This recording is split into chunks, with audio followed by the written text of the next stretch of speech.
पुढची स्पर्धक येते रागेश्री वैरागकर.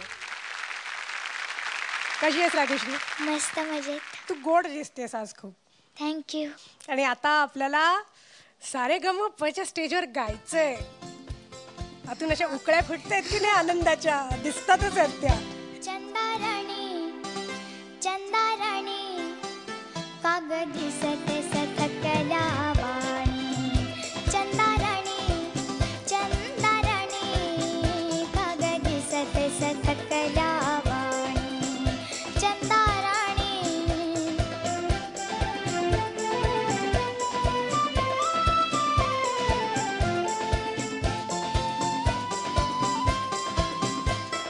शाळा ते घन करते शाळात आम्हा येतो कंटाळा. शाळा ते घन करते शाळात आम्हा येतो कंटाळा. रात्रभर तू चाल चालसे रात्रभर तू चाल चालसे दिवसा तरी मग कोठे निजसे. चंदाराणी चंदाराणी कागद दिसते सतकल्या वाणी. चंदाराणी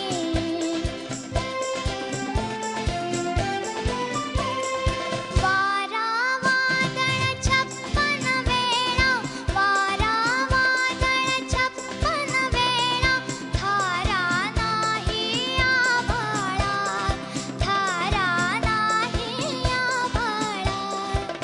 कसा घडे तू तोल राखीसी कसा घडे तू तोल राखीसी पुढते पुढते पाय टाकीसी. चंदाराणी चंदाराणी कागद दिसते सतकल्या वाणी. चंदाराणी चंदाराणी कागद दिसते सतकल्या वाणी. चंदाराणी कसं वाटतंय? मस्त एकदम मजा आली गाताना. तुझं गाणं इतकं छान झालं आणि ते किती छान झालं आता ते परीक्षक आपल्याला सांगणार आहेत. रागेश्री किती गोड गायलीस तू. हे गाणं किती दिवसांनी आम्ही ऐकतोय. थँक्यू त्याबद्दल, हे गाणं गायल्याबद्दल. कारण आम्ही लहान असताना हे गाणं गात होतो. तर थँक्यू. हे तुम्ही सगळ्यांना तुम्हाला मला थँक्यू म्हणावं असं वाटेल. इतकी छान छान गाणी गाताय तुम्ही. खूप छान गायलीस. मध्येच थोडासा घसा कोरडा पडला. आता वैशालीने जे सांगितलं अगदी तोच विचार माझ्या मनात होता की आम्ही लहान असताना असा आम्ही ऐकायचो की अरे आता हे म्युझिक कुठपर्यंत आलंय, पुढच्या पिढीचं तर काय होणार आहे. पण ही मुलं परत एकदा हे सिद्ध करतायत की ती गाणी किंवा ते संगीत खळेसाहेब, बाबूजी वगैरे हे अजरामर होते आणि अजरामर आहेत आणि अजून 100, 150, 200 वर्ष ते अजून असेच राहतील. ही पिढी परत तेच सिद्ध करते. गायली तर छानच, प्रश्नच नाही. 1-2 ठिकाणी फक्त ते शाळा ते घर घर शब्द सूर लागण्याच्या ह्याच्यामध्ये शब्द थोडेसे थोडी क्लॅरिटी गेली शब्दांची. बाकी फारच छान गायली. थँक्यू. तुझी गाण्यांच्या सुराची समज उत्कृष्ट आहे. तुझे उच्चार अफलातून आहेत. आणि स्पेशली ज्यावेळेला त्या अंतरानंतर मुखड्यावरती परत येताना ताल थांबतो त्यावेळेला तू बरोबर जणू क्लिक चालू आहे तुला ऐकायला येते अशा तालातच ते जो लँडिंग होतं ते तू घेतलंस. त्यामुळे तुझं कौतुक. खूप छान गायलीस.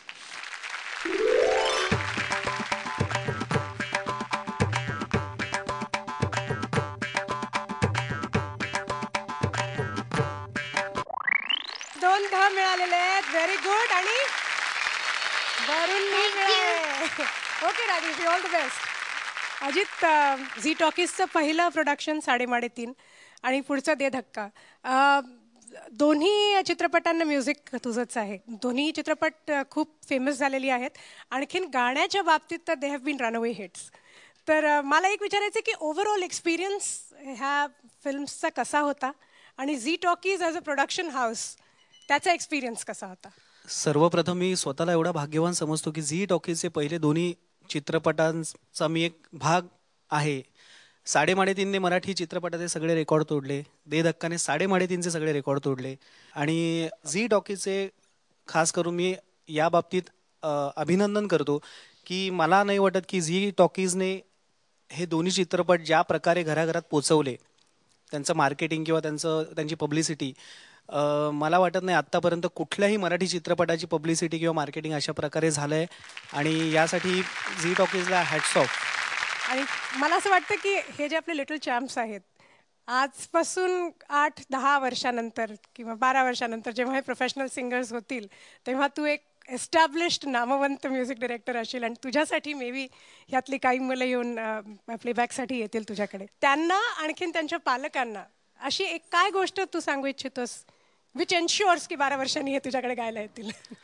नाही, मला आता ही सगळी मुलं छान गात आहेत, उत्तम गात आहेत. ही पुढे मराठी, हिंदी, नॅशनल, इंटरनॅशनल लेवललाही कामं करतील किंवा मराठीचं नाव अजून पुढे नेतील.